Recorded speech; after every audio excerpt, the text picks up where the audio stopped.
Hello, and welcome to another week of the Storied Arcs podcast. I am your co-host, Mike. And I'm your co-host, Alex. And today we're getting into Dead Man's Knock and Leviathan. Other words, volumes 3 and 4 of The Unwritten by Mike Carey and Peter Gross. And now we have Ryan Kelly on the front cover. Actually, Ryan Kelly on volume 3, and then Vince Locke and Al Davison on volume 4.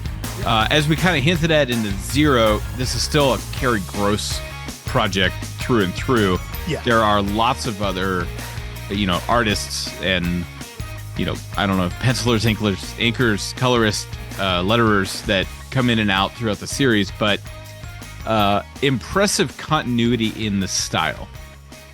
Indeed, yeah. Well, and I think for putting on a big ensemble. Oh, yeah. Well, and I think because what it comes down to is as you're reading through, again, as we talked about, the characters go to different worlds. They go into stories. And every time you do that, every time someone goes into a different story, a different world, you can see how everyone changes. The background changes, all the characters change, except for our main characters. They still look the same. So like in this book, when in volume 3, Lizzie goes into Our Mutual Friend by Dickens. And in volume 4, Tom goes into both Moby Dick and the Voyages of Sinbad. And you can see all the other characters, all the background, all everything. Everyone looks different.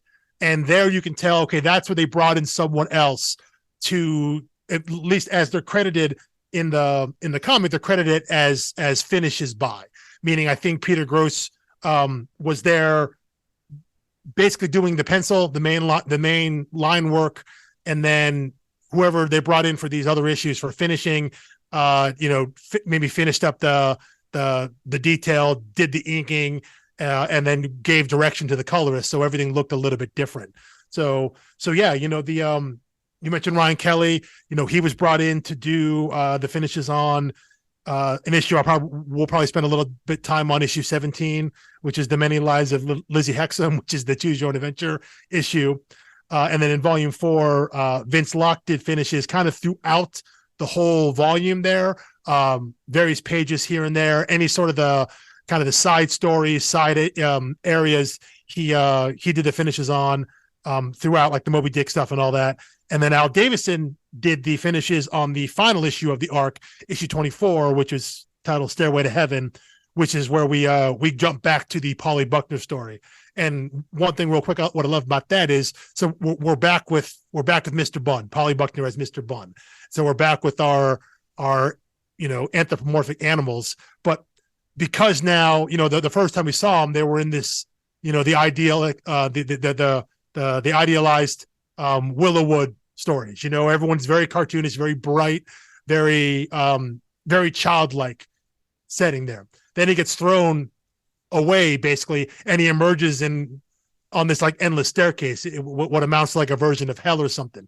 And so the character design is still there, but the color is much darker. It's much more muted. It's more desaturated. It's harsher because it's still our cute, fuzzy little animals, but they're in an environment that's totally different. So that's why I'm sure they brought in a different finisher than they did for issue 12 at the end of volume 2, even though we're continuing that story. So there's a through line because the pencil work is still there from Peter Gross, but depending on how it's finished, how it's inked, how it's colored, all that stuff gives a whole different feel to that kind of overly cartoonish world. Yeah, I mean, not exactly the same thing, but very similar to what I liked about Tom King's Strange Adventures. Mm-hmm. The present timeline was Mitch. The past timeline was Shaner. Doc Shaner, yeah. Doc Shaner. Although I think they each did their own, pencils, ink, and colors. They did, yeah. So not exactly the same. Yeah. If you had one penciler do it all, and then you let the finishing go to two different artists, different colors. Yeah. That would be more similar to what they're doing here. But yeah, still just a great way to tell a story without, because like Strange Adventures, for instance, did not have timestamps.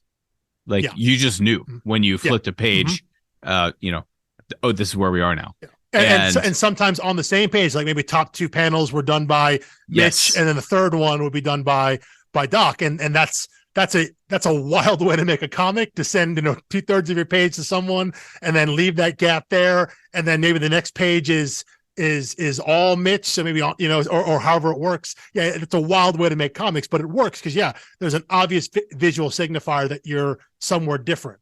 And I think what they've done so great here in the Unwritten is there's enough continuity, because again, Peter Gross is still heavily involved either in the pencil work or maybe just in the layout work and the character design. So again, anytime any of our main characters are in a different place, they look the same, they're colored the same, they're all the inks around them, the line weight is all the same, but you change the background to fit whatever story you're in.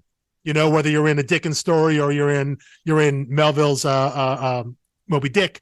So all that changes around you, but because there's enough continuity, you're never taken out of it like, whoa, this is completely different. It very much feels like it's supposed to, which is just, here is the character that we know in a new environment, and it's very obvious that it's a new environment, but there's just enough connective tissue there where you don't have to, it's an easy leap to see your characters in the real world versus this story world or that story world or some such. There's enough there that you're never taken out of it, and it's never confusing where you are. It's very clear where you are, and it's very obvious that you're somewhere else, but that it's all of one piece. Right. Yeah. I mean, it's genius storytelling. So I'm sure we'll get to more of that later. Not just today, but throughout the series. So what did you think of 3 and 4 here? And here's the thing. It's funny to me that if you go back and listen to our first series, Paper Girls, we're doing one trade at a time. And I kept making us, rank our favorite volumes as we were going through. Yeah, that's right. Which seems just like completely impossible with the Unwritten. Mm-hmm. It's not, I don't feel that each trade is like a standalone arc in the same way that Paper Girls was, because each Paper Girls one was set, here's 5 issues in a specific timeline, whereas this is just like, no, this is one continuous story. You just kind of, you just keep moving along. So I guess you would just be ranking which parts of the story you like the best. Which because even in let's look at these trades here. Volume 3 is issues 13 through 18. Volume 4 is issues 19 to 24, and it's called Volume 3, as you mentioned, is called Dead Man's Knock. But that's the title of the story arc, I think, for the first 3 issues. So 13, 14, and 15. And then 16, they were 17, they 18 were are not actually doing Vertigo any favors. Yeah, so even though this is one story arc, it's actually like multiple story arcs. It's kind of like 2 and 3 issue things, because it said Dead Man's Knock is those first 3 issues, and then from there, we kind of get into what I guess you would call The Many Lives of Lizzie Hexam. You kind of go bit of a side quest where Lizzie's out on her own thing, exploring her own complicated history, and we get that story. So even in one story arc, there are multiple story arcs, and the same thing for Leviathan as well. And that wasn't quite the case in the first 2 arcs. They were I would say a little far more connected in terms of we're following one story. Like we get Tom's origin, and then we go to the villa, and that's all connected about him learning about kind of what his world is like as Tommy Taylor. And then volume 2 is basically the prison, right? Like, and he's in there. We meet Richie, and then Lizzie gets locked up. So everyone converges on the prison, and that's kind of the whole story. And now here we get these smaller, like, sub story arcs, but you're not going to put going to trade out with 3 issues. I guess you could, but it wouldn't be cost effective. But yeah, right. The number of people we follow now is continuing to expand. So first trade, you basically only follow Tom, and occasionally you're getting like little snippets of what Pullman's up to. Then 2, okay, you start getting a little more of what Pullman's up to. You're still primarily following Tom, but you're also now getting little windows into what Lizzie does on her own. And 3, You're now getting large cutscenes of Pullman, still mostly Tom, more cutscenes of Lizzie, and a little bit of what Savoy is doing on his own. A little bit. And then the whole issue of the Warden. And then in 4, it's just, Tom is just completely off on his own hero's journey, which is kind of how I think of Tom's role in 4. Tom is becoming a likable character for us to cheer for the rest of the series. Yes, he's becoming less insufferable.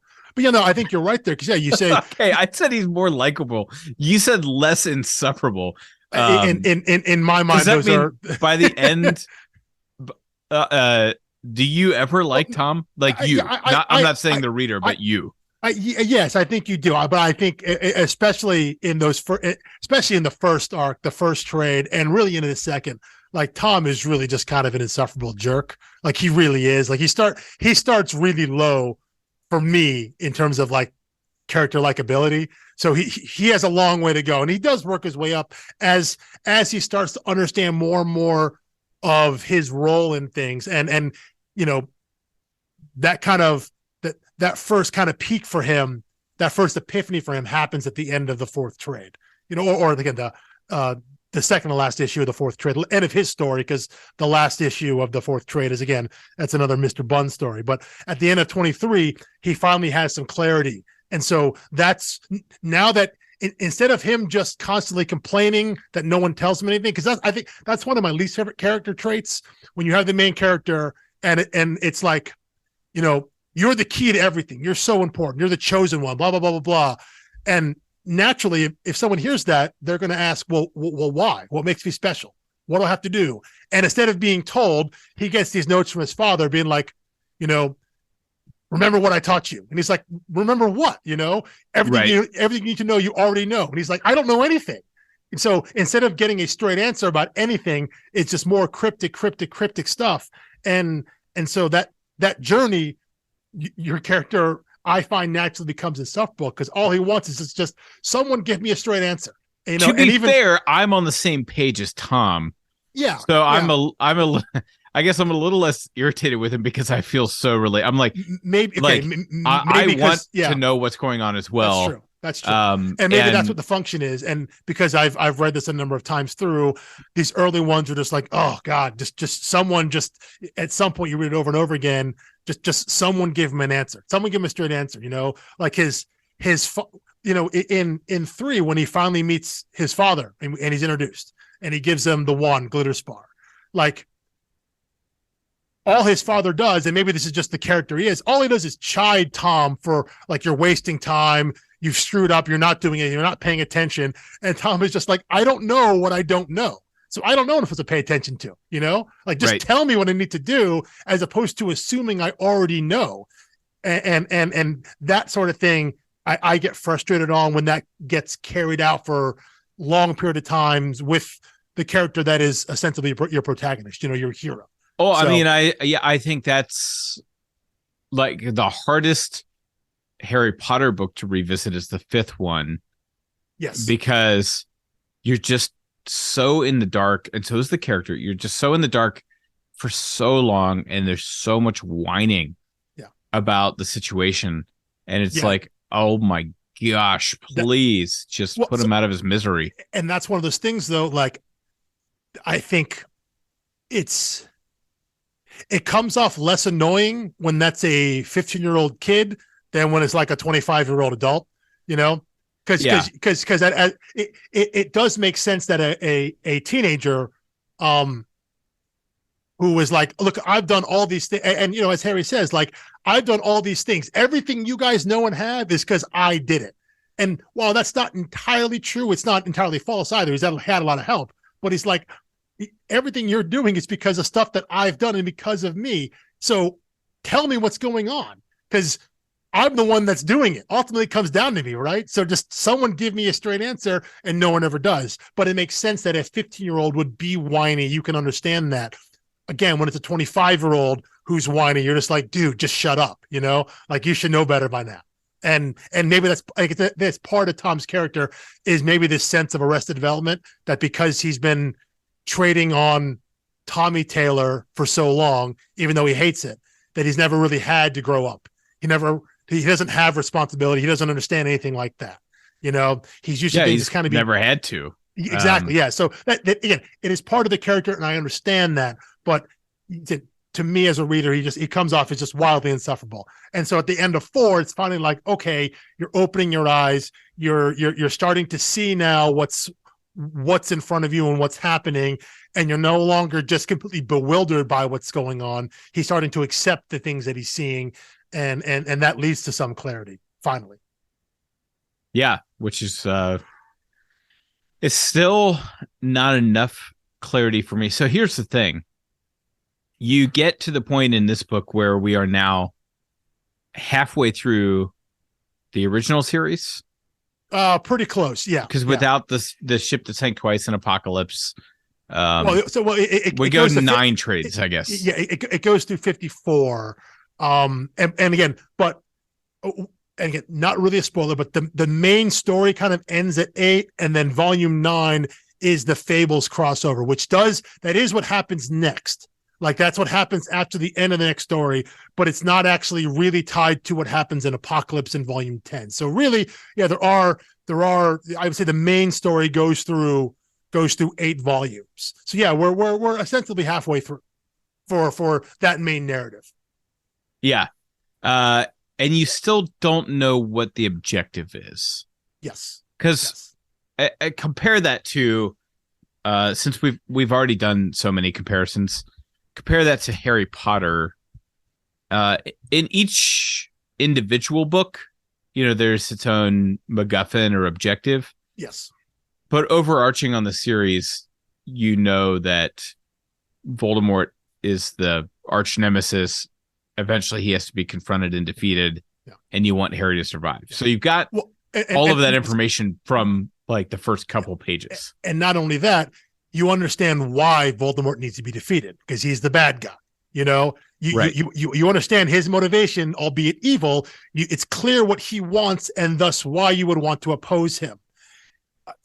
Even now, you mentioned as we've gone through our universe of characters start to expand a little more. And while maybe not the number of characters, but the situations they're in. And you mentioned specifically Pullman. So we see more of who Pullman works for/with, which is that kind of secret cabal of people, the people that were behind the fake Tommy Taylor book. You see some more of them, and you're presented with the idea that, okay, these are the bad guys, right?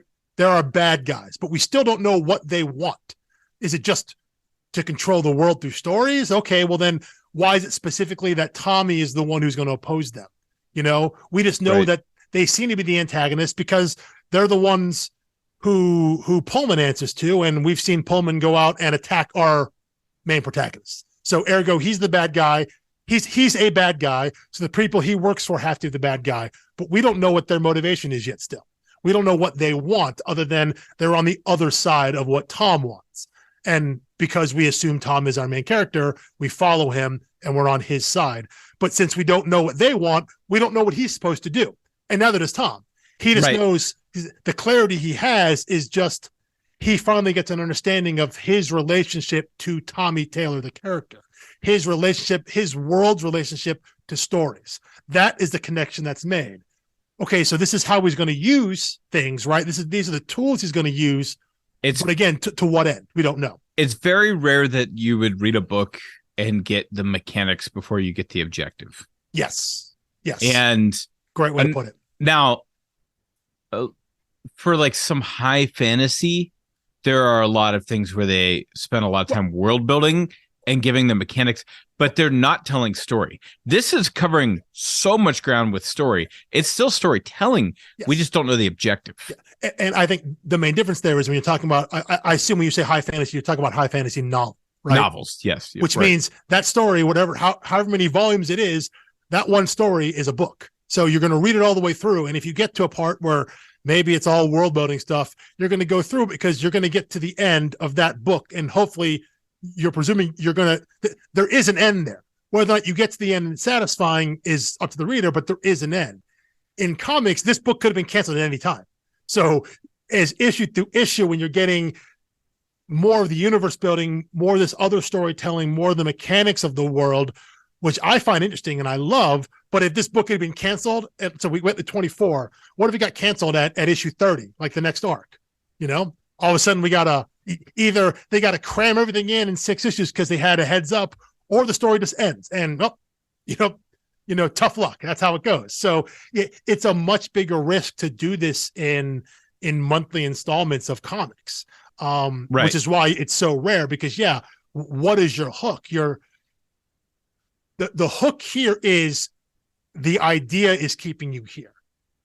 Like that's what they're hoping, because they haven't given you stakes yet. Right. And it seems like every comic creator in the country was reading this. Yes.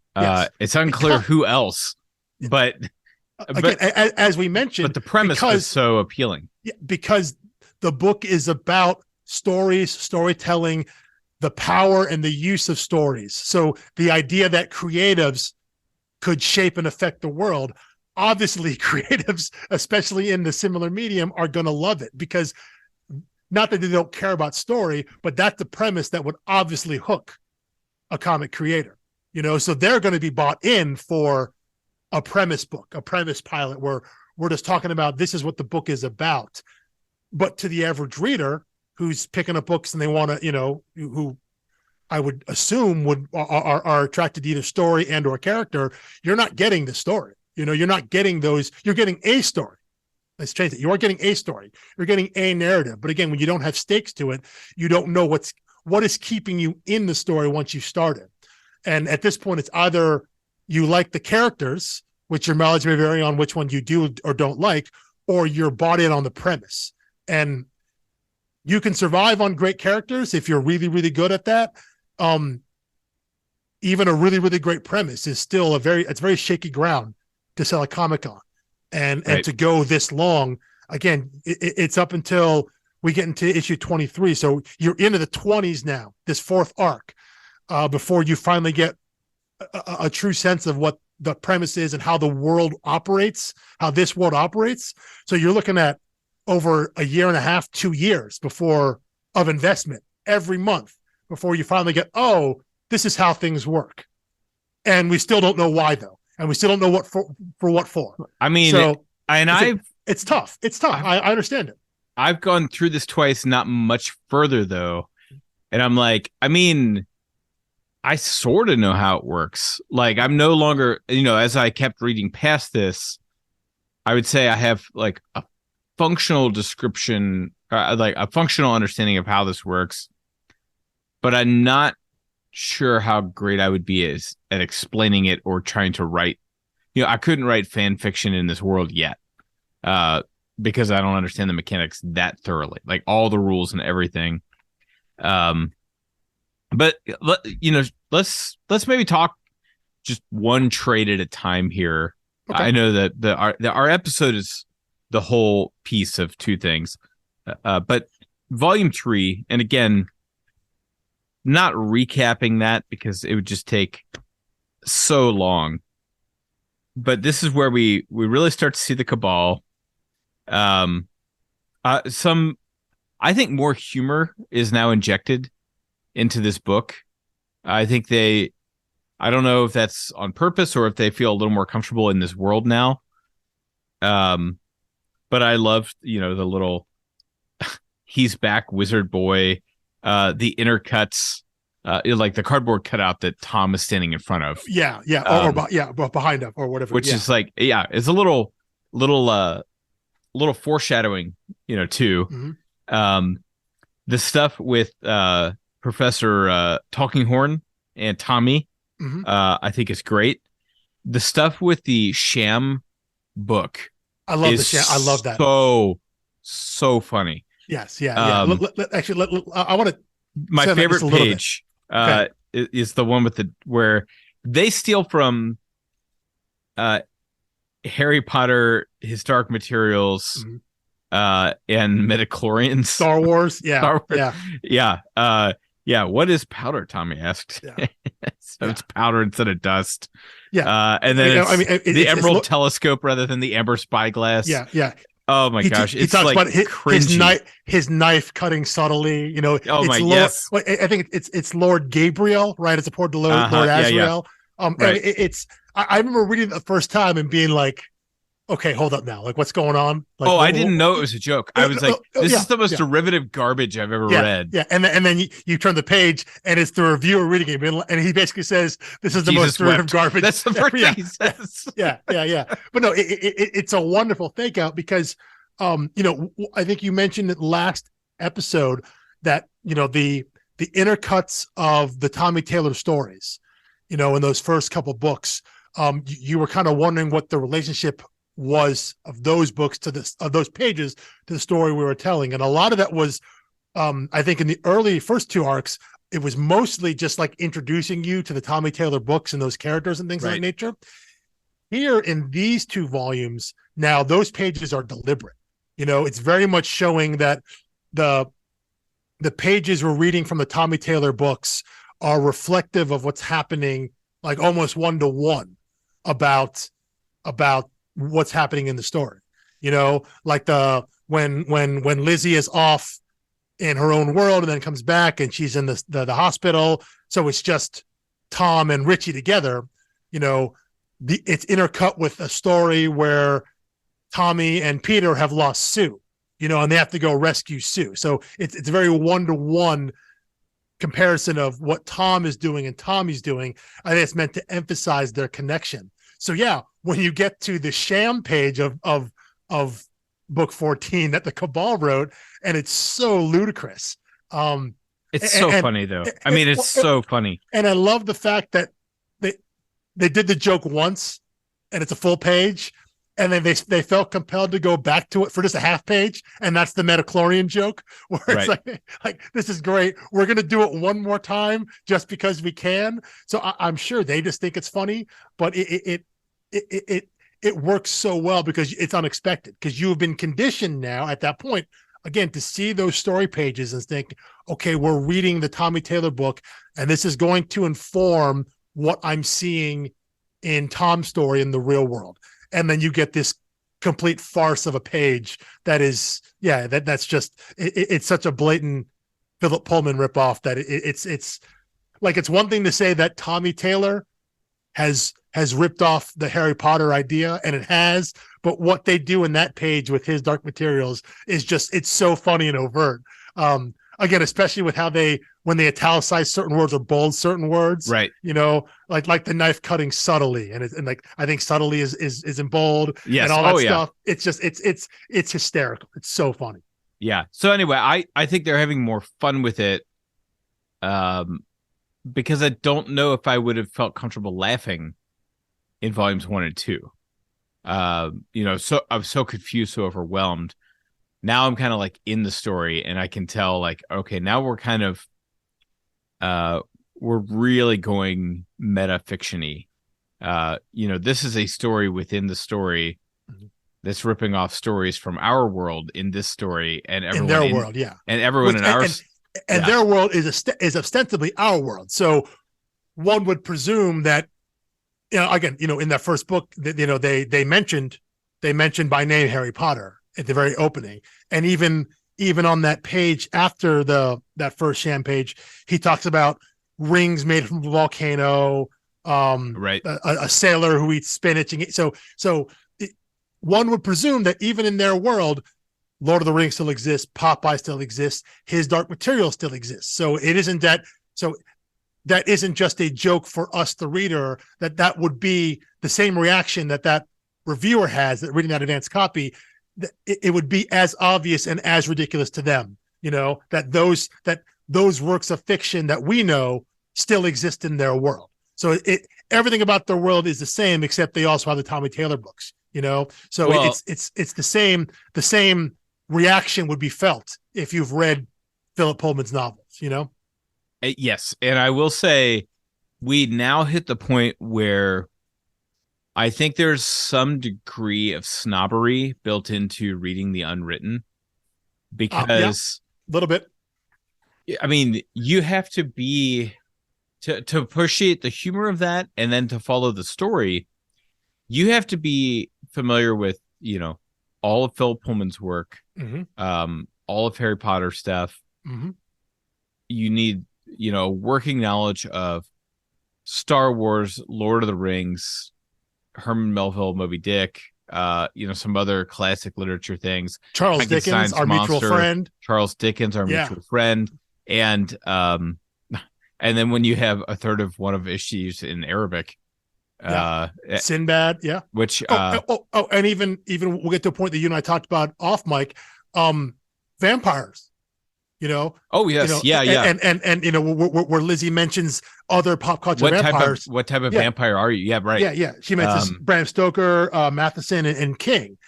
So we're talking about Dracula, I Am Legend, and Salem's Lot, essentially. So I guess this was too early to have taken a cheap shot at Twilight, because you could have just said, "Does he have sparkly skin? Does he sparkle?" Actually, that's a really good question. That would have been a good one. I mean, Twilight may have been out, but I don't think it had blown up yet.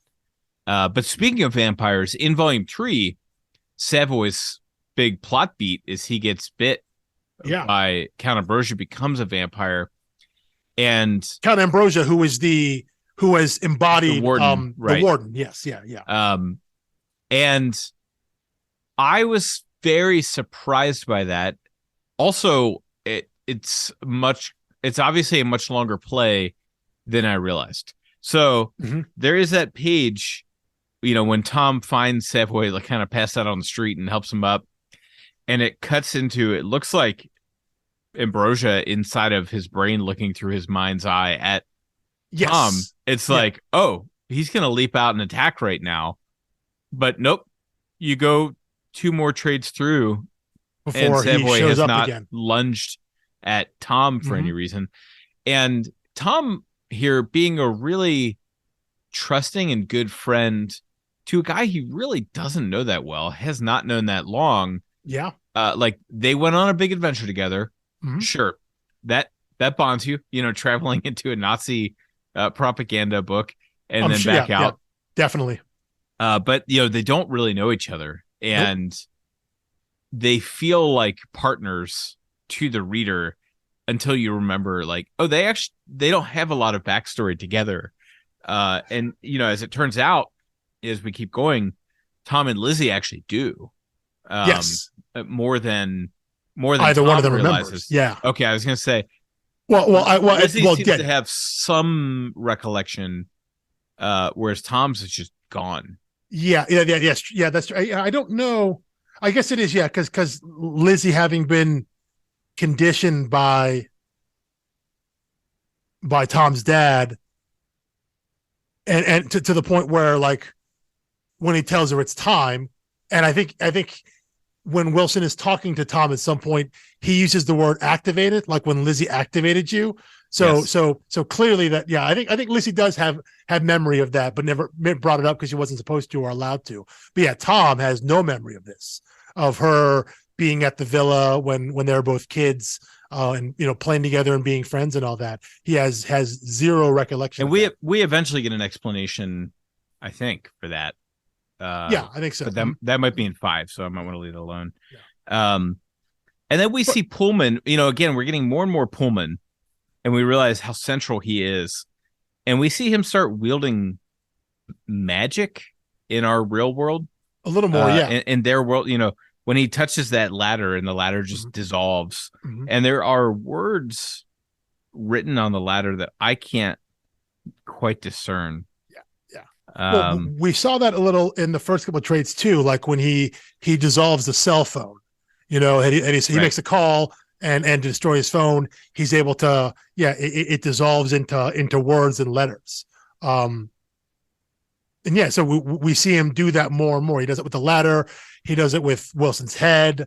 We're starting to see that he has some magical ability, and we're starting to see him wield it and understand that it clearly has some purpose that is specific to him. It's a thing that he can do. Right. We're seeing it more and more because he's becoming more and more central as the face of the cabal. Since again, we don't know much about them, even though we see them like go through some of their bureaucratic process, like a change of leadership and all that. We see their meeting place. We see them discuss the stories and we see them discuss the Wilson's actual 14th book. We see them do a lot of stuff, but we still don't know anything about them. We just know that Pullman is the person they sent out to do the wet work. He's the one that goes out in the world, and he's the one that takes care of things. And even though he is an underling, you still see that he wields some, essentially an underling. He's at the table. Well, he certainly comes off as an underling. Yeah. Yeah. But you see, even when he's being sentenced to death or whatnot, like he knows the way of things. He knows how things are supposed to go. He still wields an incredible amount of influence, if not like actual direct power, you know? Right. People at that table still feel a little subservient to him, right? You get that sense that he's, because I think you could assume he's been around longer than anybody else. So if nothing else, yeah. I mean, it feels like I was kind of getting the impression that he was quietly pulling the strings, but likes to do the wet work himself.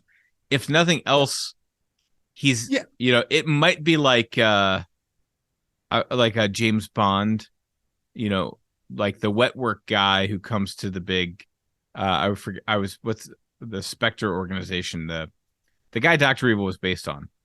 He's he's always at a table, and then there's always his huge henchman, whether it's Blofeld, right, and whether it's Oddjob or whomever. Everybody at the table's kind of scared of the professional assassin. Not because he's in charge, but just because they're like, but we know why he's at the table, and you don't want to get on the wrong side of him. But also, I think Pullman is the kind of guy that, again, he knows what the end is supposed to be, and it's almost like he has to suffer these fools who are leading it, knowing that in the end he will survive all of them. So it's almost like he puts up with them because like I said, the guy who sentenced him to death, it turns out that it was time for a change of leadership, and so he dies and falls down in the pit. And this new guy who is clearly afraid of everything, including Pullman, he's now in charge. And so Pullman's like, yeah, whatever. You're just like the next person in charge. What you want or think doesn't really matter because I know what the end goal is. And I'm just going to do what I need to do to reach that almost in spite of you guys at the table. It's like you guys are just kind of almost like figureheads here. You're just like pawns. Right. I think he's like, you guys are the actual I'll pawns. I'll work with I'll work with this group as long as they're making the right decisions. Yeah. And in which case, and if they don't make the right decision, I'll do my own thing. Right. Yeah, I'll do what needs to be done. And in the end, I'll be proven right because I've been here longer than any of them, and I'll be here after them. That he has that sort of attitude where, it's just like he puts up with the cabal because that's what's in charge right now. These are the people who are in charge now, and he knows they won't be in charge forever. So, but they're. But again, we still don't know what the motivation is. We just see what their relationship is, really just to Wilson. Like they're on opposite ends there. Like that. Before Pullman killed Wilson, he was talking about that 14th book and why he put it out there because we learned that the Cabal wrote that sham book and they wanted to put that out, and that was going to be the next Tommy Taylor story. Right. And so if they can make it so bad that it ruins the other books. Exactly. Which is, we learn why that's important after Wilson's died, but we see that they put it out there because they wanted to put a new story out to weaken Tommy. So Wilson had to counteract that, preempt that by writing another book. And as a talk about Tommy dies in the 13th book. So he comes back and now he's this messianic figure. So you put that book in the hands of 1 billion people, and now your story is that Tommy is Jesus. He's going to save the world, and that becomes wildly popular. But it's only because the Cabal, especially if he were to happen to disappear for a while and then come back. Yes. But it's it makes Wilson look probably even smarter than he is, because it worked out so serendipitously.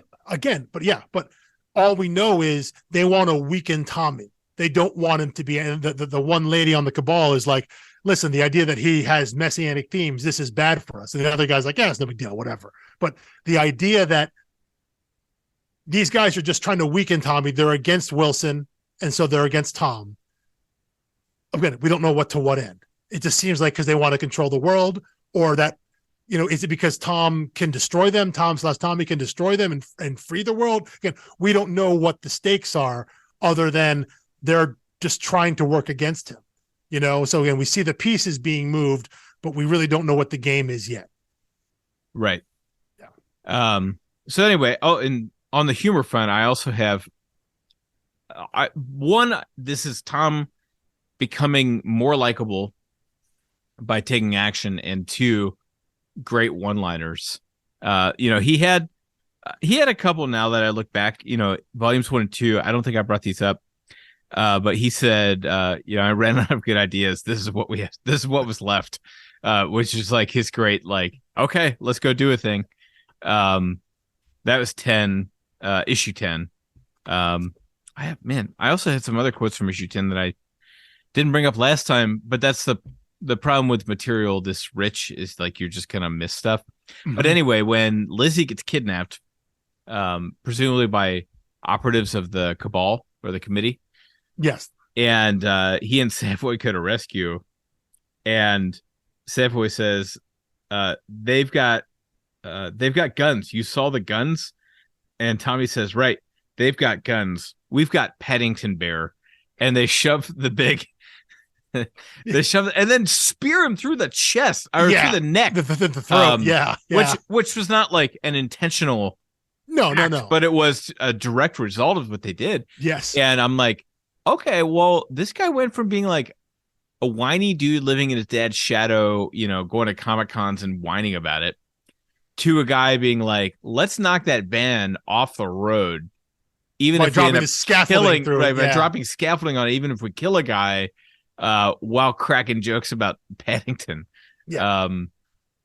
So I think that was where I start to be won over by Tom. And that's even before, volume 4. That's before his hero's journey stuff. I think you're right on that. The fact that he's becoming part of that, I think, is, you talked about the really compressed amount of time that the three of them were together, but it's very clear that they are becoming friends because of what they've been through. That he's willing to stick around with Richie, and even though Richie was still, we had the quick scene where we find out that he was initially being paid by Sue Morgenstern, who we find out is Tom's biological mother.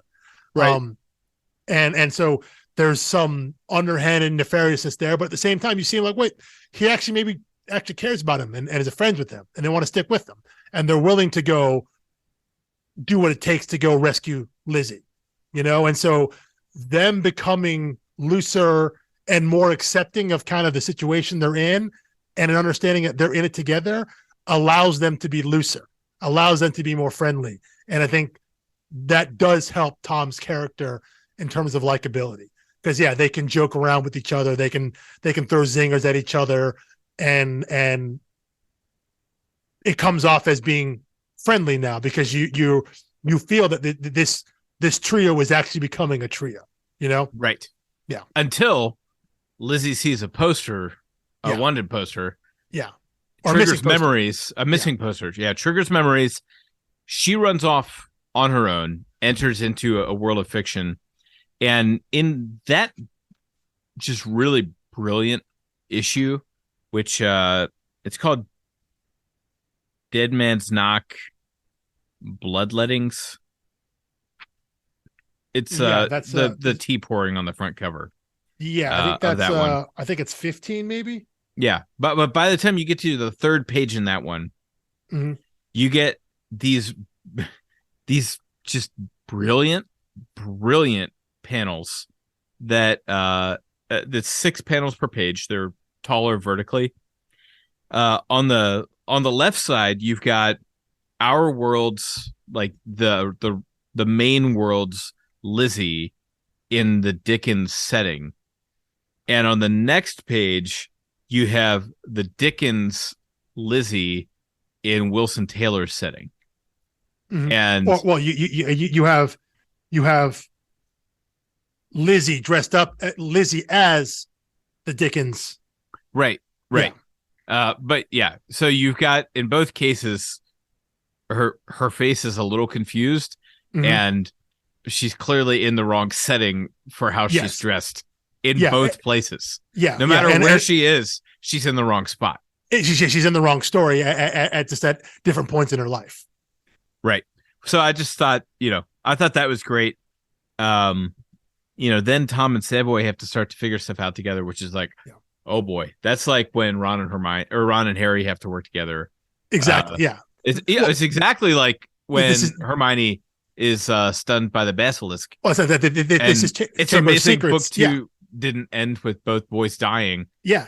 Well, and again, we talk about the parallel, in that, as they're working their way through whatever Tommy Taylor book that was, the Hermione analog is Sue Sparrow. She is lost in whatever sea of unconsciousness or whatever, and Tommy and Peter have to go out. They got to work together, and they got to go get her. They got to go save her and bring her back. And that's absolutely what Chamber of Secrets is. And the idea that kind of your two kind of idiot boys are off trying to work together.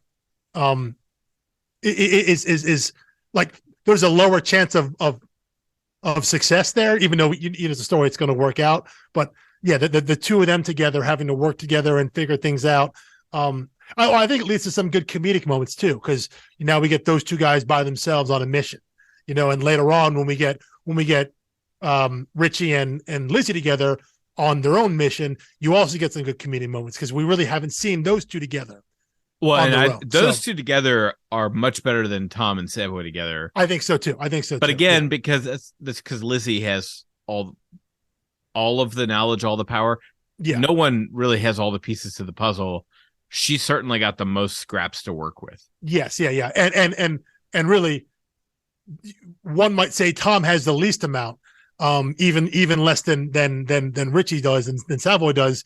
Because I think at least Richie is under the understanding that something's happening to him that is supernatural or extraordinary, so I think he has a level of understanding, even though he hasn't put words to it yet. He's starting to understand. It's a long journey for him from when he's bitten by Count Ambrosio to actually like saying the words, I think, on becoming a vampire, but I think you get the sense that on a reread, you get a sense that he's feeling it. He just hasn't accepted it yet. But this idea that there are otherworldly things and they're starting to affect him now. When they eventually get confronted by Count Ambrosio right in front of that graveyard or whatever, mm-hmm. and Wilson Taylor bails them out by putting a bullet in the head of our warden. Yeah. Who he kind of like turns back to the warden by the time the police show up. It's like he shot Ambrosio, and thus then like the warden. It seems like the Ambrosio is kind of like the agents in the Matrix. A little bit, yeah, a little bit. That's a good call. Yeah, they inhabit the body, right? And you can kill the body, yeah, and he'll just go to the next one. He'll come back out, yeah. But you do see when Ambrosio is there, he has control over Richie. Right. Like he makes him basically bow down and incapacitates him. So So we're seeing signs of that. So he has a little more knowledge. He doesn't know what's going on in the overall world, but I think though, just the fact that he was working with Sue, and at the very least he knew that Sue was Tom's biological mother, that right there puts him a step ahead of Tom. Up until Wilson tells Tom later in that issue when they're down in the cave there, they're down in the tunnel. So right, but yeah, it's so then these we get two arcs here. Yeah, they're about kind of separating the group and putting them on different quests of their own. Yeah, and I have to say, if I was reading this in single issue, I would have suspected, after they reunite with Wilson, Wilson takes him down to that cave. Mm-hmm. Wilson's killed, and you see Tom wield, his fake magic wand, yes, to do actual magic. Yeah, does that? I guess Pullman. Yeah. When you see him do that, you would think, okay, this is where it's all come together now. Mm-hmm. We're on the downhill slope of the story. He he does the the thing. rising action. Yeah, he does the thing, and like the veil is parted, right? And Right. like he gets it. That's it's the like epiphany. when Neo, first Yes. slows down an agent's, punch or bullet or something. And once he accepts it, he can do it, right? Right. And but you think, it's not that story, even though to me that moment still feels like relative to this story. I think it still has that weight. It's still a turning of like, oh, he realizes like his dad's not full of crap, even though he doesn't know what any of it means, what he's supposed to do with it. Yeah. But he's like, oh, dad was actually onto something. There are things going on here that I don't understand. And I might be special. That's a good point there. That moment is a revelation less about himself and what he can do. It's like, oh yeah, I can do magic now. But he doesn't understand how or why it works. I think you're right. That's more for Tom a revelation that his father was doing something for a reason, and he wasn't just doing things out of spite or anything like that. That there is something to all the stuff he was doing. He still doesn't know what that is, but he looks at his father differently, not just because he just died there, but there is this greater level of acceptance, I guess, of all the things his dad had drilled him with and put him through. That okay, there is something here. So it's more of a you're right. It's more of a turning point on how he sees his father, which then allows him eventually to get to the revelation about himself, which comes at the end of volume 4. Right. Which again, it's the longer road to get there. Like 3 and 4 make such a good pairing in the end. Yeah. Which I couldn't have known heading in. I was trusting you on that. But yeah, I guess, well, by the time this comes out, we still may not know, but we've had preliminary conversations with having Peter Gross come on the podcast. And that all came about because I was just looking at his website, looking to buy some original art. And the page I want, which I'm trying to get, is this one where Tom uses the wand for the first time. Yeah, I guess great, Pullman, beautiful big splash page. With the Inimicus Absentio, which my wife knows Latin, and she said it's enemy be gone. It's like a banishing for enemies. That's like actual Latin, not like faux Latin. No, it's actual Latin, right? Okay. It's conjugated correctly or declined. No, it's a verb. It's conjugated. It's conjugated correctly, or at least according to her AP Latin she took over a decade ago. But she does have like a steel trap memory for language. So, it's real Latin, and it's real. When you get to volume 4, that's real Arabic. Sure. I assumed. Yeah. Well, I mean, I think in the 60s. Comics would have been like, oh, they're speaking Arabic, let's just put some gibberish there. In the modern world, it's like no. Now it still would have been very difficult when this came out to figure out what that meant. As I was reading this, I pulled out my phone and opened Google Translate and just held it over. Did you do the same thing? The first time I read it, yeah, definitely. Okay, first time you read it. Oh no, but you read it. You weren't reading it in single issue. No, I read it towards Google the end of Translate was not that sophisticated. In 2006 or 7 or whatever that was. 2009, So I would have read this in like 2013, 2014, somewhere around there. Yeah. Okay. Yeah.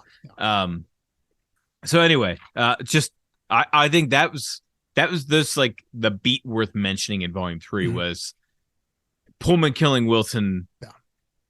Tom having a realization about his father. Again, he just gets like within an inch, which he says in volume 4. He's like, I was like just an inch away from getting a straightforward answer. When he's down in the brig with talking to the monster, right? Right.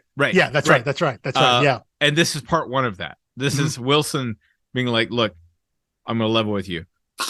Like dead. And it's like, when he gets pulled out from under the brig, I'm like, could you just tell them to wait a second and let Frankenstein's monster finish this? But that's not how stories work.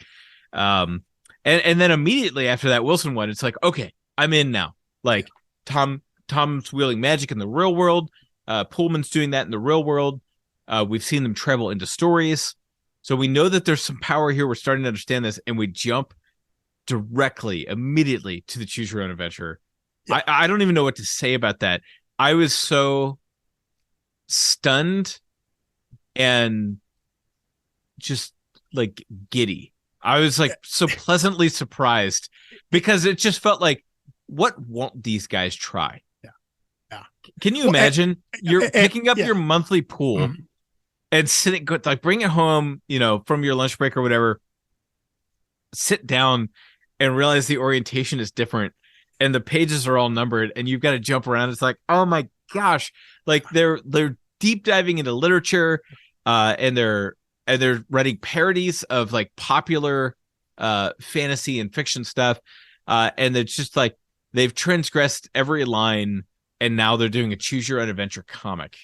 And I wonder, as I was rereading it for this to really think about the storytelling aspect of it, and do you have to be of a certain age, like around our age, even though you're a little bit younger than I am, do you have to be of a certain age to where choose your own adventure books were like massive at the right age, the right time part of your life? Yeah. So to be clear, they call this a pick a story book. Yes. And they have a registered trademark because I think choose your own adventure is trademarked. Yes, yeah. But those books, when I was in elementary school, as long as the Scholastic book sales still go on. Okay.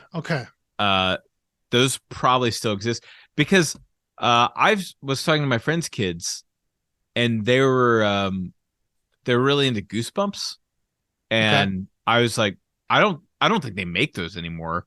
But R.L. Stine was cranking out one a month when I was in elementary school. Well, see, that's what I was going to say. Like Goosebumps, for me, from a pop culture standpoint, I think was like I was just a little bit too old for that because I've never read Goosebumps in my life. I know who R.L. Stine is.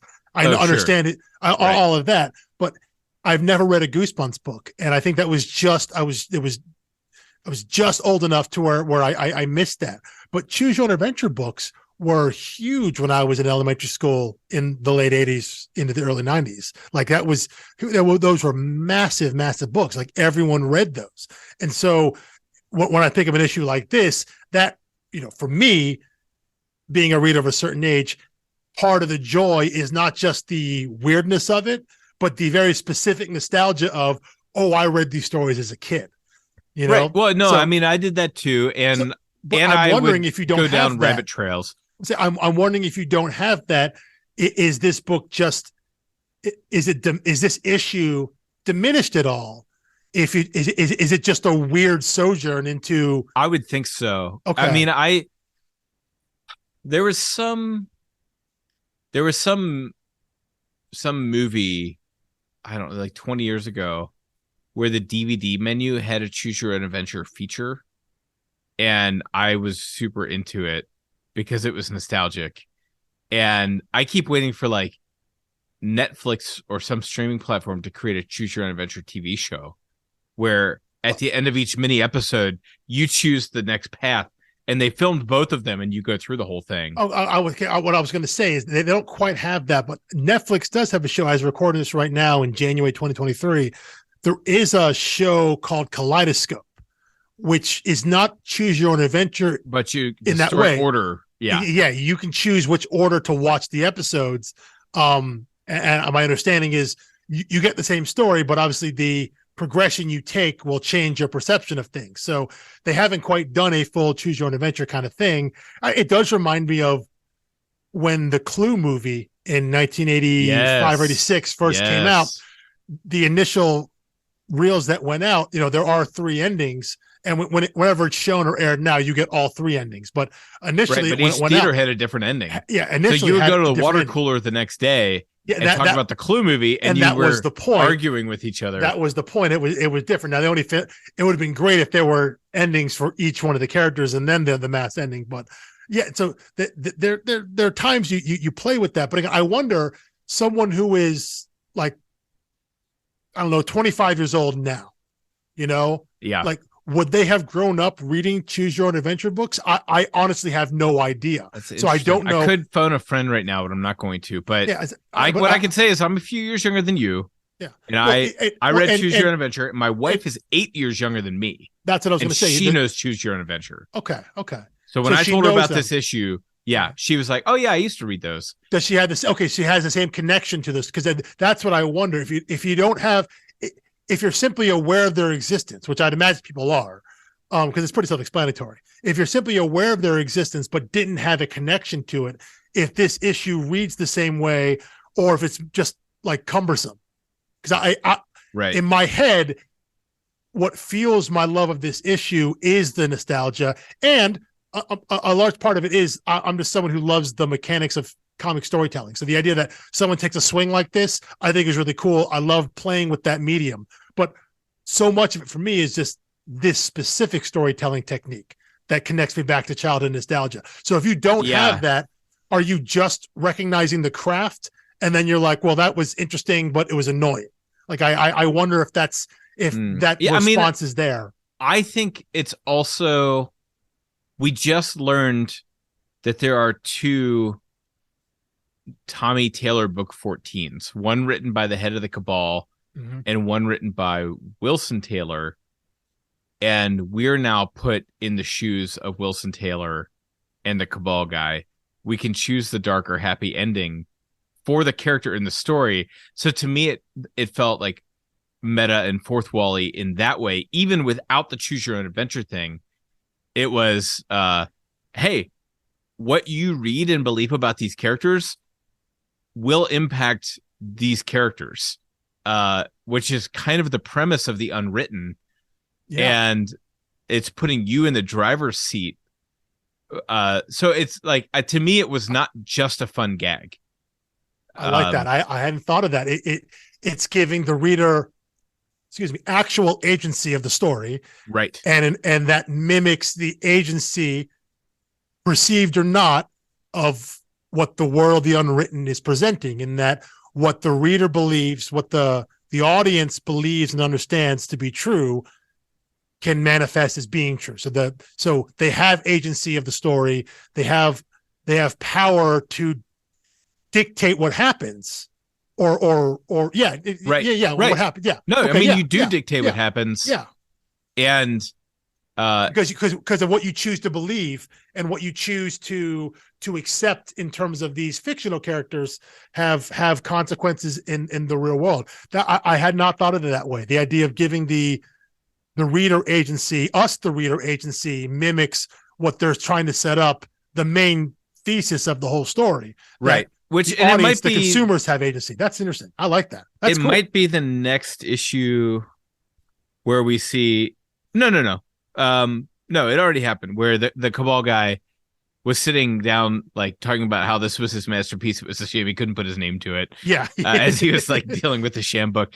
And so it's like, okay, well, we've already seen that Wilson wrote one. We've seen this guy wrote one.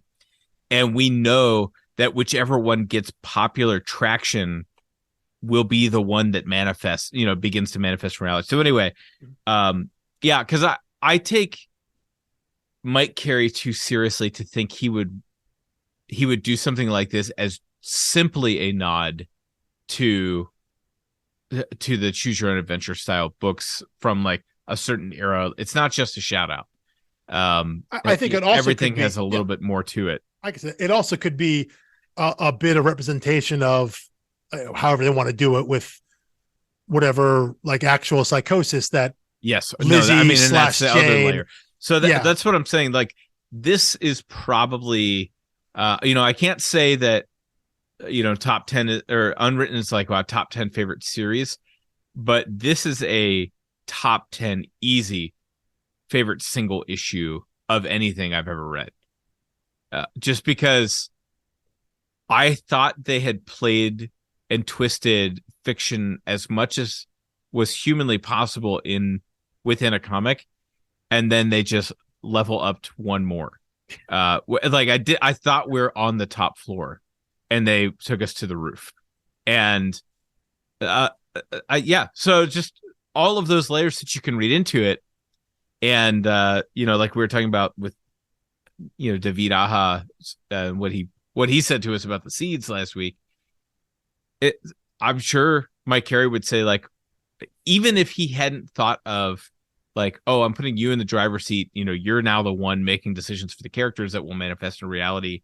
I'm sure he thought of that. But if he didn't, I think he'd be like, that's perfectly valid. Read it that way. Yeah. So I guess I got lost at the first level of my own nostalgia.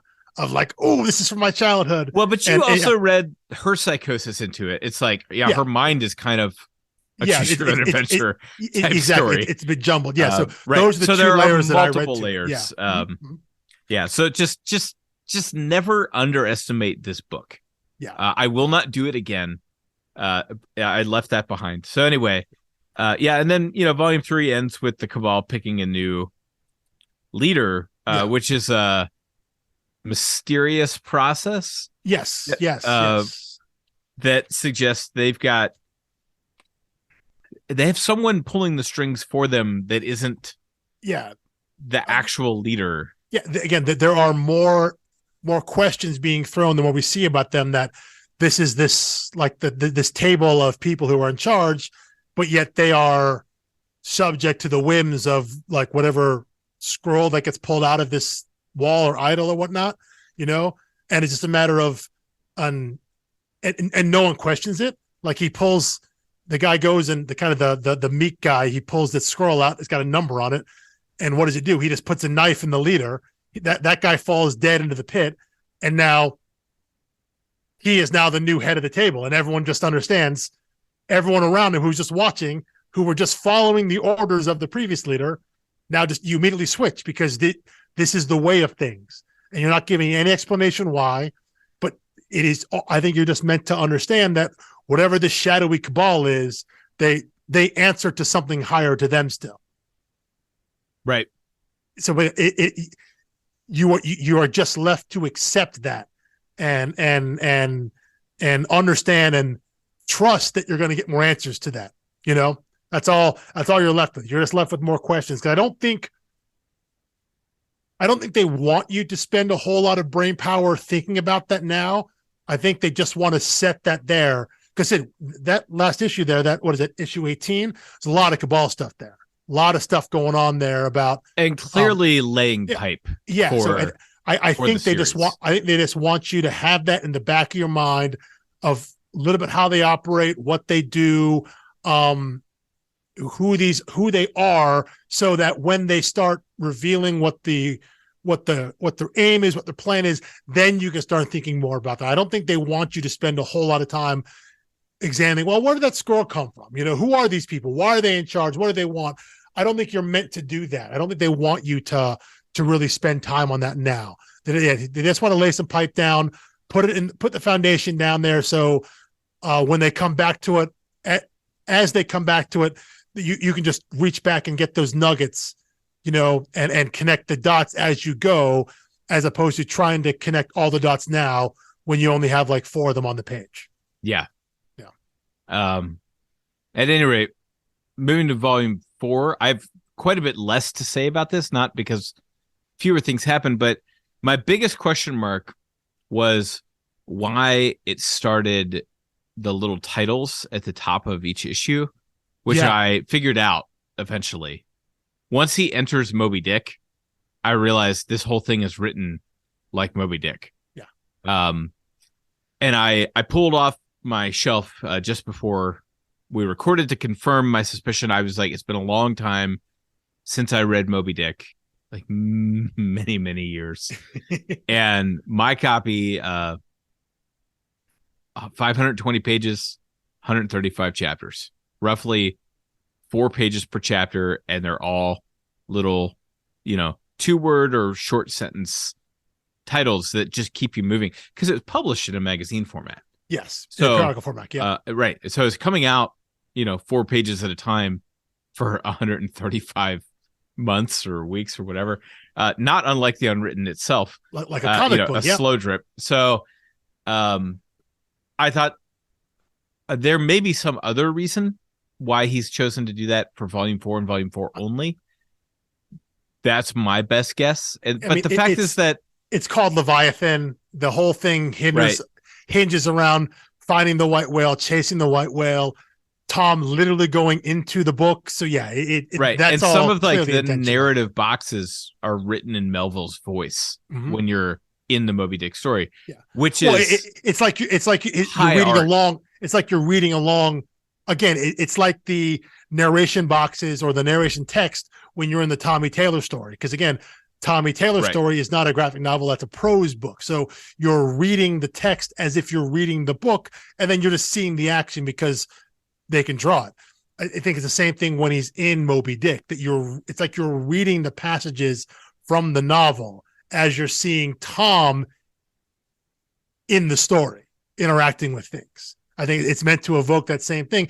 And again, that goes back to the style that they had set up in those first couple trades, first couple arcs, in terms of how the art looks, how the lettering looks, all of that, all the design that goes into telling the reader you're now in a storytelling world.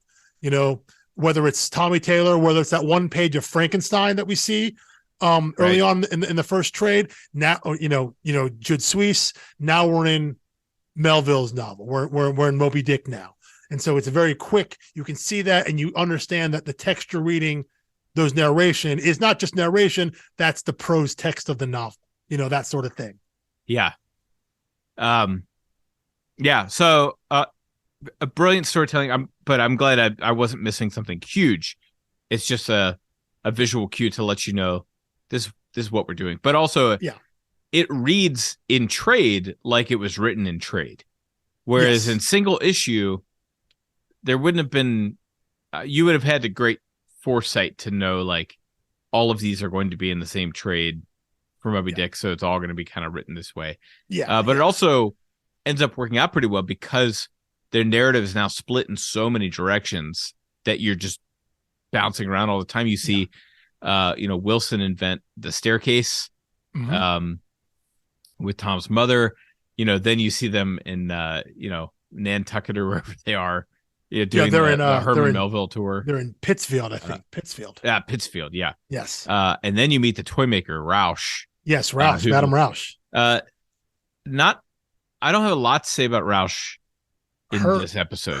Her introduction is very like, okay, when you first meet her, you're like, what's her deal? What's her storytelling prowess? What is with the puppets and marionettes? And then obviously leave it alone. Yeah. Well, but then we do see the one little bit when she has kind of captured Lizzie and Richie, and she's making them basically beat each other up.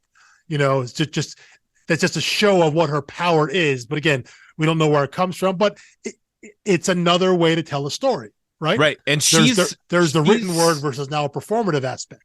Right. And she's not part of the cabal because they are contacting her. Yeah. She's like a contractor. Yeah. Who can go either way. Yeah. It's kind of like she has her own agenda, or possibly, or maybe she has no agenda. It's like, it's almost like whoever. It's like Benicio del Toro in the Last Jedi. Yeah. It's whoever. Right? He's like, you kill them tomorrow, they kill you. Yeah. They kill you today, you kill them tomorrow. Aim happens to side most with what I want in the end, I'll work with them for now. It's that sort of thing. She's very pliable in that way. Big emphasis on the for now. Yeah. And it almost kind of makes sense if you step back from it, thinking that what the cabal is working on against Wilson, we're talking about the written word, right? We're talking about written stories. And now we've gone to this third party person who tells stories in a different way, but they're still manifesting in the real world. There's still a power there.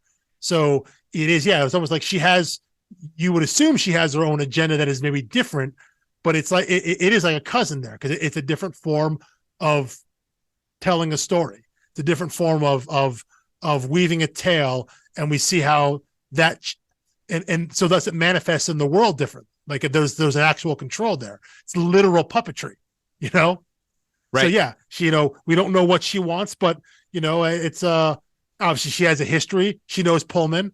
So probably not the first time they've worked together, not the first time they've done things together, not the first time they've asked her to intervene or anything like that. So they're right. But again, just a taste right now. Just a taste. We don't know what role she's going to play. It was you just know she's out there. She looms out there. It's almost like Mike Carey was like, you know what, you guys, you're getting too comfortable with all the characters and story that you know. Yeah. So we're just going to throw a couple more wrenches in here, just to disrupt your reading, because you knew your power trio a little too well, and you know Pullman too well now. So let's just keep adding in texture and layers. One more, more importantly, more sides. Yes. This is this is not a two-sided thing anymore. Mhm. This is a multifaceted conflict. And there's another thing. I think it was actually introduced in volume 3, like that big data center, the grid, Yes. the one that seems to track every time. Yeah, it's in volume 3 when right before Lizzie goes into Our Mutual Friend, when she contacts Wilson, by cutting her hand and letting the blood spill on the pages. We cut to the grid. It's like a bunch of road desks and like a giant grid of the world or whatnot. And that, I guess, anytime anyone accesses something through a story, it registers there. So now we have this other side thing. Is this affiliated with the Cabal? Is this some other monitoring group? To the point when Tom goes into, when he goes to like the Melville, he follows the whale, the neon lit up whale, and he goes into Moby Dick. They cut back to the grid and like everyone's all disheveled because I guess there was like some massive reaction on, capital T, capital G, the grid, that they felt that whatever this monitoring station is. So now we have this other side of people who seem to be aware of this connection between stories and the real world, and they can monitor it and track it in some way, and what is their end goal? Are they meant to suppress it? They go after it. They can send people out there. They can track it in that way. But again, we don't know what side they're on. But again, it's just, we're planting some more seeds that this is another part of the world that exists. So we have the Cabal. We have Wilson, who seems to be fighting a one-man war against the Cabal. Then we have Madame Roush, who can tell her stories. Then we have this facility that monitors the grid that can track all of this stuff that's going on. Are they part of this presumed battle? Are they on the outside of it? These are things that we don't know yet, but we're just seeing the world expand more and more, that it isn't just these two forces back and forth. Like you said, it's not just a binary situation of one side of the coin and the other. There are other things going on. There's a larger world going on beneath our own world that deals with these stories and how they affect the world. Yeah. I think that's plenty on Roush for now. Yeah, for now. Yeah. But we go back to our trio, which we can barely call them a trio in this arc. But we see Tom and Lizzie hook up. Mm-hmm. Richie having a much worse time. The two of them are hooking up. He is extremely sick, ordering raw steak, vomiting, looks into a mirror. That's a great shot. Yeah, that's a great shot. Yeah. I guess I should have looked to see if that page is still for sale on Peter Gross's website. But that'd be a cool one too. And that's like the first obvious. I mean, the thing about the steak that's like basically uncooked, it's raw or whatnot, you're getting a sense there. But when he looks in the mirror and has no reflection, I mean, at that point, if you don't know he's a vampire, then I'm guessing you've never read any vampire fiction like ever, right? Like that's the moment where it should be. That's the big aha moment. Like, oh, okay, he's definitely a vampire now. Yeah, just extremely tough story all around for Richie. Yeah, he's going through it. Here as a journalist, he's just getting dragged around everywhere, just roundly abused. Yeah.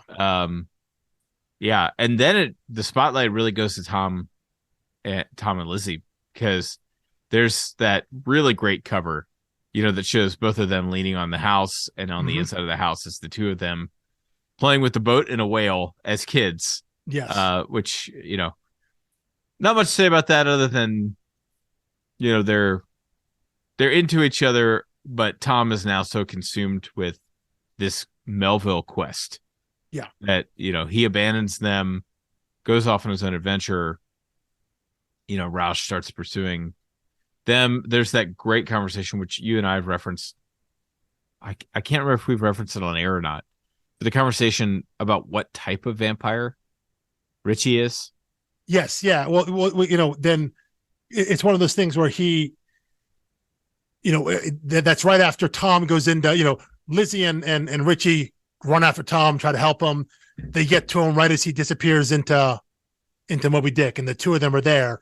and Richie's on this bench, and he has this, what he feels is like this real big, like confession, this big heart to heart. Like, I got to tell you something. It's tough here. Like, I'm becoming a vampire.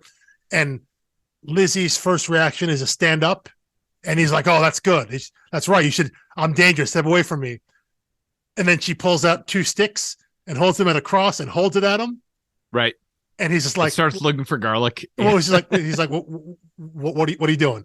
And she's very calmly like, well, I got to figure out what kind of vampire are you? Right. And then she figure out what the rules are. Yeah. Well, we ask for garlic. And the next time we see them, she's gone to the butcher to buy some blood for him to drink. Yeah. And you can see in the coloring pudding too. But you can, well, she says blood pudding, but he's just drinking the cup there. And you can see in the coloring, he's been getting paler and paler. But in this moment here, he has some blood and there's some color back in his skin. And then they talk about how Richie's like, you seem pretty cool with all this, right? Like, why aren't you freaked out by it? And I think this is now Lizzie showing her level of understanding of kind of how this world works and how stories in the world can bend, when she's like, yeah, we just had to figure out what kind of vampire you are. I had to make sure that you were a Wilson Taylor vampire. Not and we mentioned not a Stokes or Matheson or King. Not these other ones, because the rules are different there. So once you figure out, okay, you're a Wilson Taylor vampire, that means you're going to operate in the world, I guess, like Count Ambrosio and whatever vampires he's turned. So that means, I guess, he needs blood. He can't see himself in a mirror. The cross doesn't affect him. I guess garlic doesn't. He can move around in daylight. That to mean, like, it's good that you're a Wilson Taylor vampire, because that means the Wilson Taylor story is the one penetrating reality. Yes.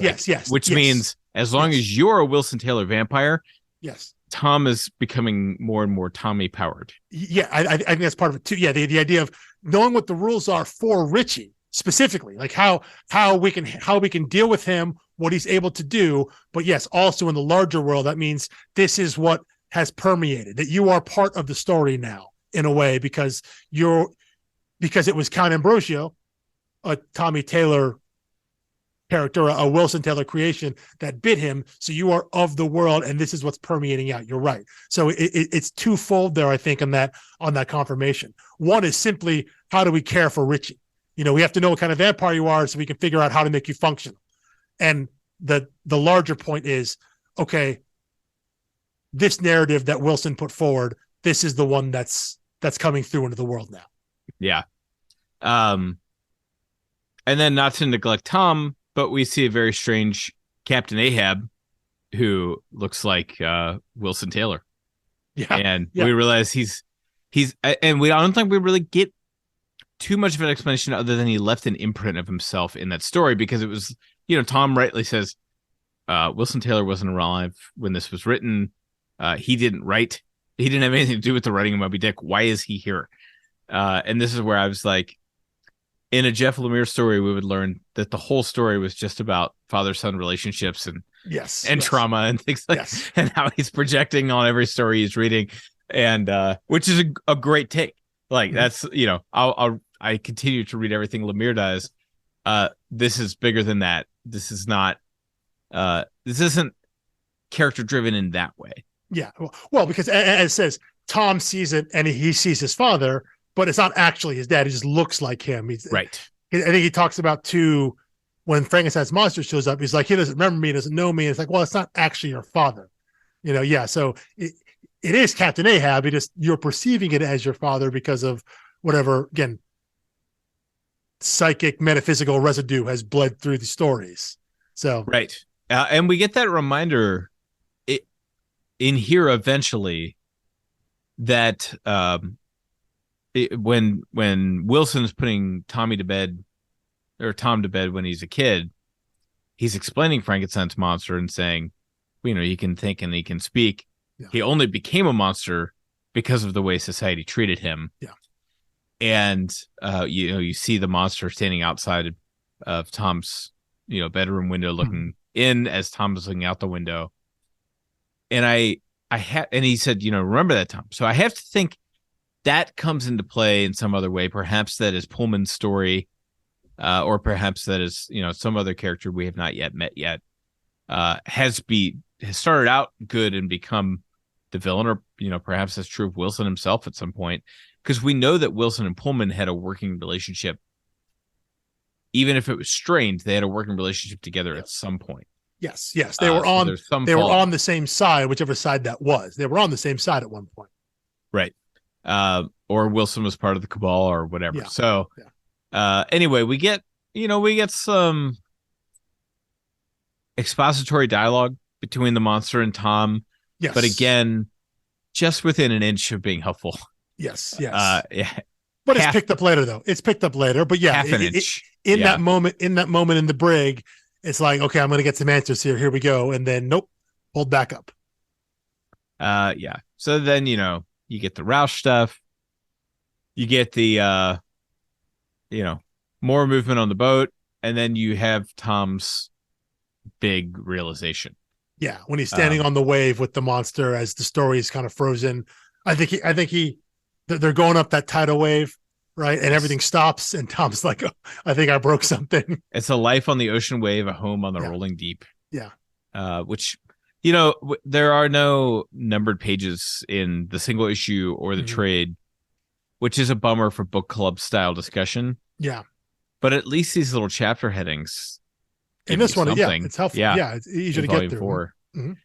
So what do you, I guess, that's basically where we, until we get to the Polly stuff.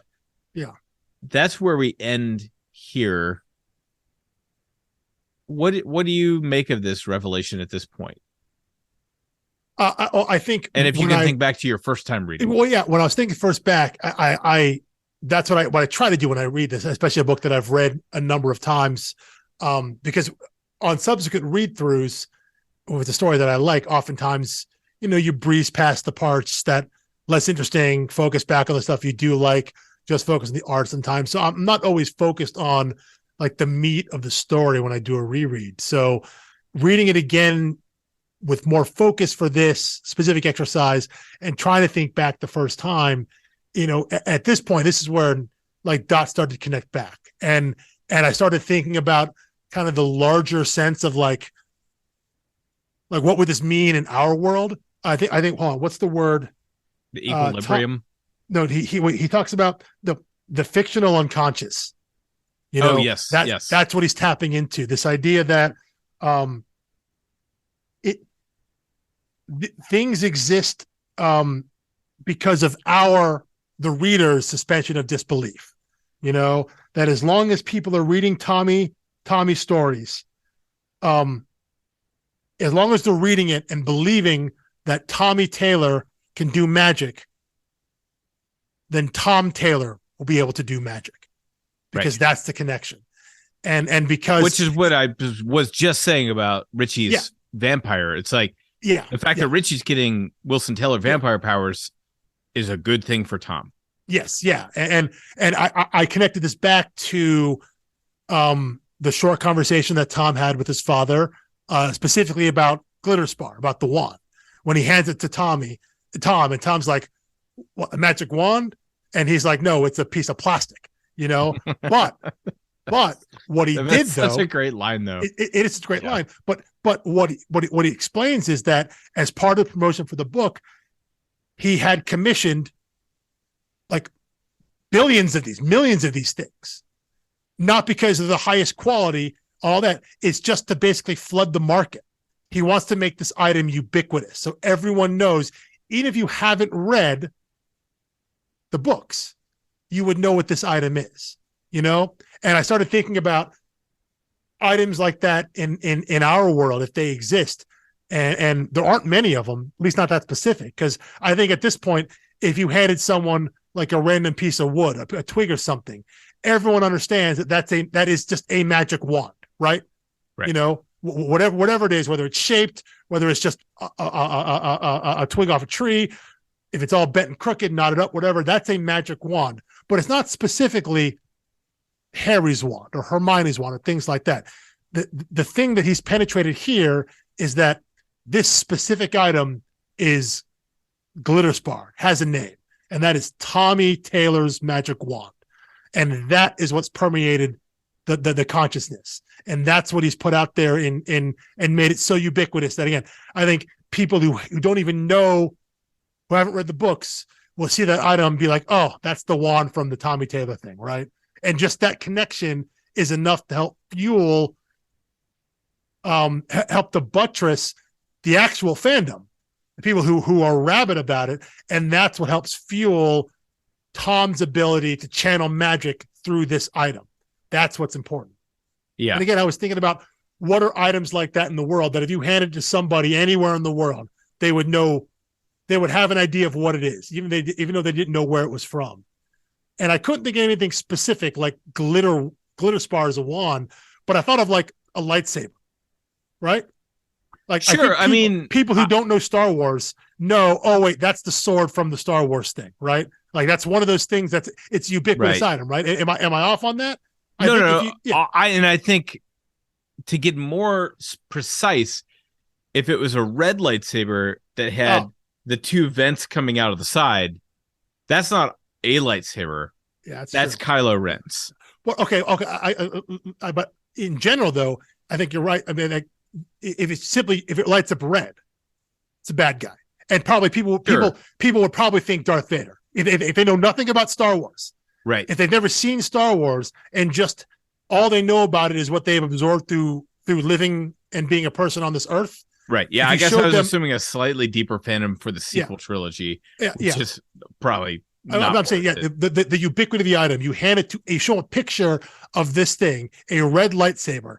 I think the vast majority of people on Earth would recognize that as a thing from Star Wars, and they probably know Darth Vader. You know, right?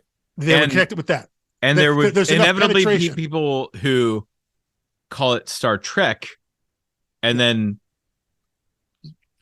people would die little deaths inside of themselves. Its grip on reality would loosen as people get their pop culture things crossed. But that's one of those items that I think that dies somewhere. But that's one of those items that reaches that level of ubiquity.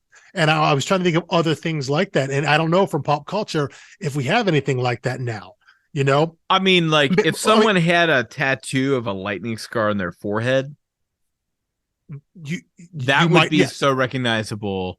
You're right. That might be now. You know? Like there'd be, and I think that's the scale we're talking about. I mean, I think what was it? The five most recognizable images in the world are, oh boy, I think it was the Mickey Mouse ears.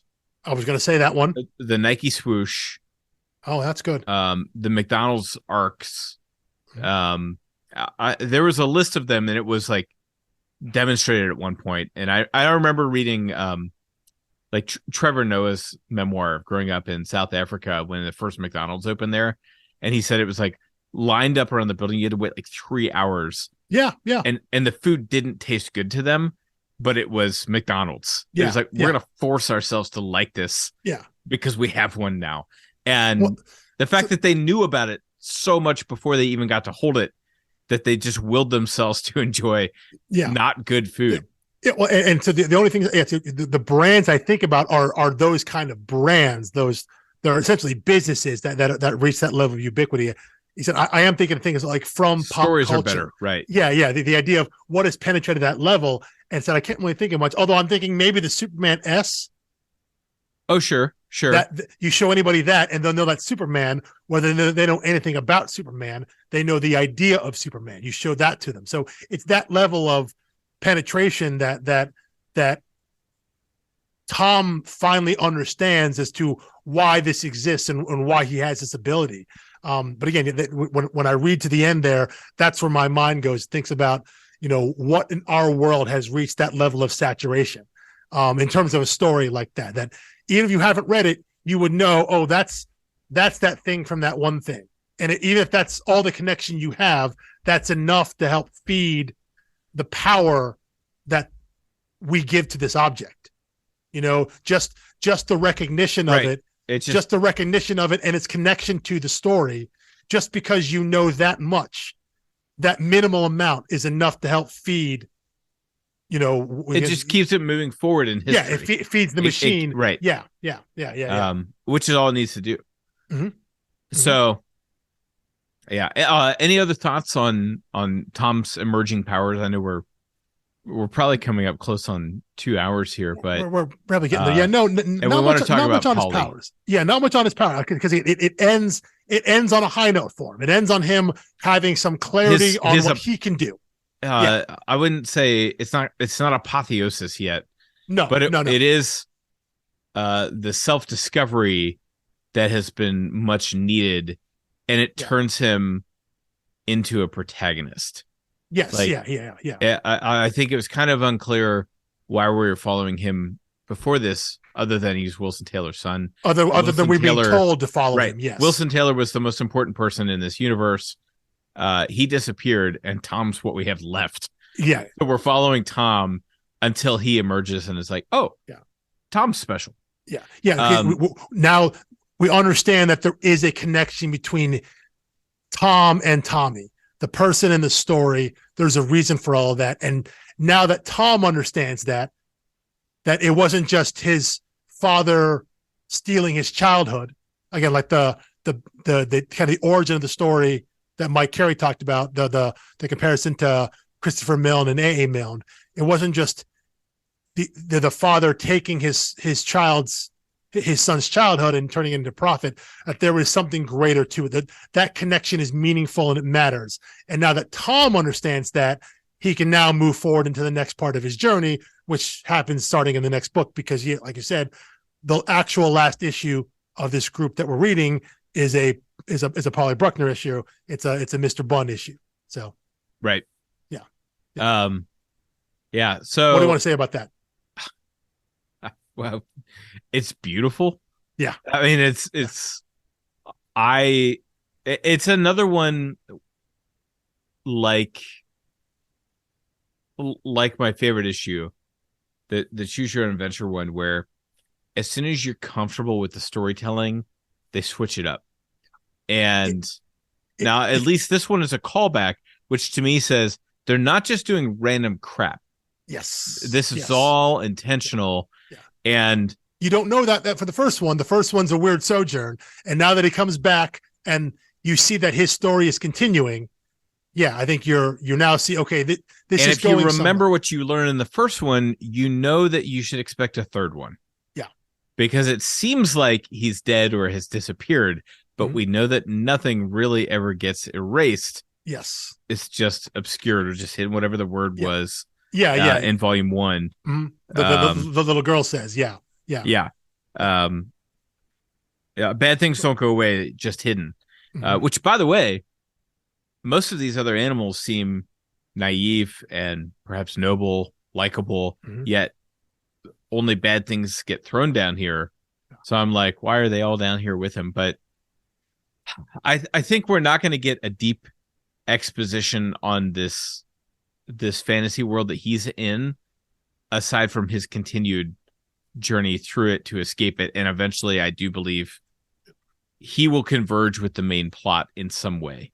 Yeah, we get hints of that. You understand that he has a vendetta against Wilson Taylor.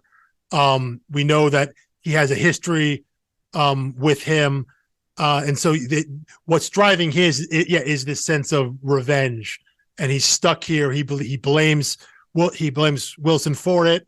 But yeah, so it's not a spoiler to say that this is not just a total random thing. This is leading somewhere, but it is like this weird palate cleanser that, like, you don't know it's coming, because you're right. Once you get comfortable in the story, then here's this curveball. You know, at the end of the first trade, it was that Rudyard Kipling diary.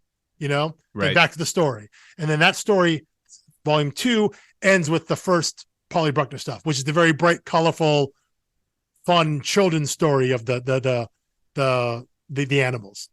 And then in volume 3, it's not quite the last story, an issue, which is actually a bit of a change. You know, the Choose Your Own Adventure story is the second to last issue in that collection. But yeah, it's another curveball story. Here's something different, just as you're getting things set. And then now in volume 4, this whole story about Moby Dick and the whale and the Leviathan, get this big moment of clarity, this big character moment of clarity for Tom, our main character, and then zip right back to Mr. Bunn. And right back into this other story. Yeah, it keeps you on your toes, and it gives you something different. And not that I don't appreciate that in a single issue story, but you can see how this story reads much better, and it's much more conducive to reading in a collection. And I think it's why this book has survived as long as it has, and been a perennial kind of bestseller in trade format, because I think it reads better and it presents better in that sense, because you're not like, wait, what's going on now? Now we're back with the bunny again. Like, all of a sudden you said in a new month, you get this issue like, oh, wait, well, right. It's the Polly Bruckner story. Cause again, that was 12 issues ago in real time. So that's ostensibly, that's a year later. We're going back to, that's when you first read the first Polly Bruckner story, was a year ago in issue 12. And now we're getting it again in 24. So in a single issue format, I think it can throw you a little bit, but it works incredibly well as a palate cleanser and a change of pace story in collected edition, because you've just finished this whole story, you've got the whole arc, and then here's a little curveball to you, and then you pick up the next trade and you're right back into the story again. So I think from a mechanic standpoint, it works better in a collected trade than it maybe would have done in single issue. But I do love it. I do love reading those stories. Oh yeah, I mean, I love it. And my questions at this point are like, okay, is this someone from the real world that Wilson somehow like kidnapped and trapped into a story, or is this someone from a story that Wilson was interfering with and he lifted him from this story and was like, I need you out of the story, banish you out into this story? Or is this a story that Wilson just wrote basically to torment, one character, in which case, this character cursing the name of Wilson Taylor would be like if we were reading the comic and the Wilson Taylor character came on the page and was cursing Mike Carey. Which, by the way,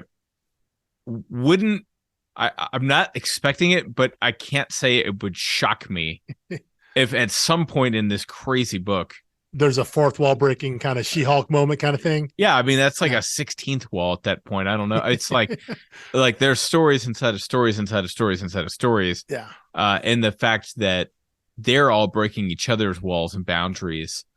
I keep expecting it to turn to the reader at some point, which is perhaps why I read the Choose Your Own Adventure that way. This is their way of turning to the reader and saying, "Oh no, you're in this too."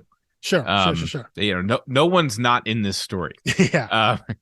And we're going to engraft everything we can into it. It's like Moby Dick, show that to your, Amber Spyglass and Subtle Knife, all of that dark material stuff and midichlorians. Yeah, midichlorians still very good.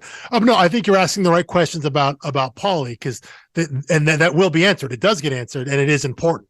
But yeah, Polly doesn't seem like a great dude. So it's like, So far, it seems like Wilson maybe did him wrong, but I'm on Wilson's side. Yeah, he's not meant to be sympathetic, but you are meant to understand that he is not here by his own choice.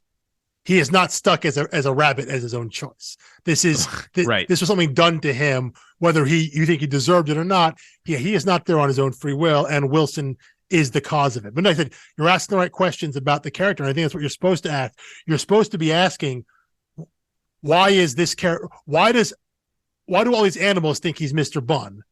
Because what that means is this Polly character has been put into this character. Much like our oh my gosh, Count. The Count. Oh yeah, that's right. Yeah, Ambrosio. Yeah, has been grafted. He inhabited the body of the warden, from the French prison. Yeah. So you have to question, why is he there? Because obviously, again, he speaks differently. He speaks like a regular human. He doesn't have the same font. Why is he there? Who is he? And what is his relation to Wilson? Ergo, what is his relation to the larger story? Because everyone and everything involved with Wilson Taylor is part of the larger story of that. What larger plan, right, that Wilson had for his war against the cabal and everything that he did with Tommy and Tom. So yeah, these are all the questions you're supposed to have with Polly right now. But in the meantime, it's just supposed to be just like a fun, weird tangent of like, we're in this weird animal world now, Yeah. and now we're seeing a different side of it. 2 stories in, we saw kind of the idealized 100-acre wood story when they're in this nice, sunny, colorful field. And then now we're in this like version of hell for them as they're climbing the staircase out. Yeah. Yeah. So very cool. I'm all in now. I'm not finished reading for the next episode yet, but I've still got time. And so do you, listener.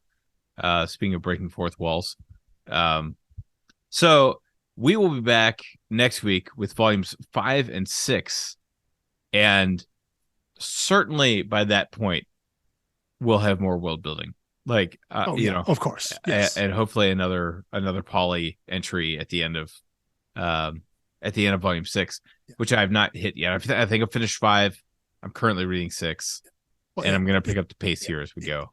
It's an important moment at the end of 4 that Tom is now on board. That's the big revelation here, that he is now on board with what is happening to him. He doesn't know why. He doesn't know what for yet, but the fact that he is now bought in and he is a believer in the way that he scoffed at the people in volume 1 who had the signs that say Tom is Tommy and all of that. He understands the connection between him and the character now. And that's what's important moving forward going into the story. So, yeah. So anyway, pick up the books 5 and 6. Again, trade is the best way to read these things. Just super easy to knock it out. And I think I will say my advice now, having finished so many of them, is to give it a quicker initial read. Like, get through the story beats and then go back and reread, rather than trying to figure out what everything means on every page as you go. It's just going to bog you down. You're not going to get enough story that way. At least that's my preferred reading I think that's good advice. Yeah, don't get lost in the sauce the first time through.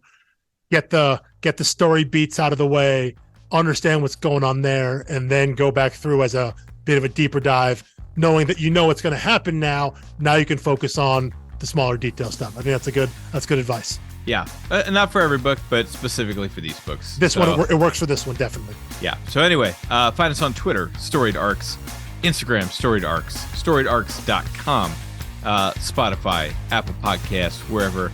Please leave us a review. As we're recording this in January 2023, we finally hit 1,000 downloads on the podcast.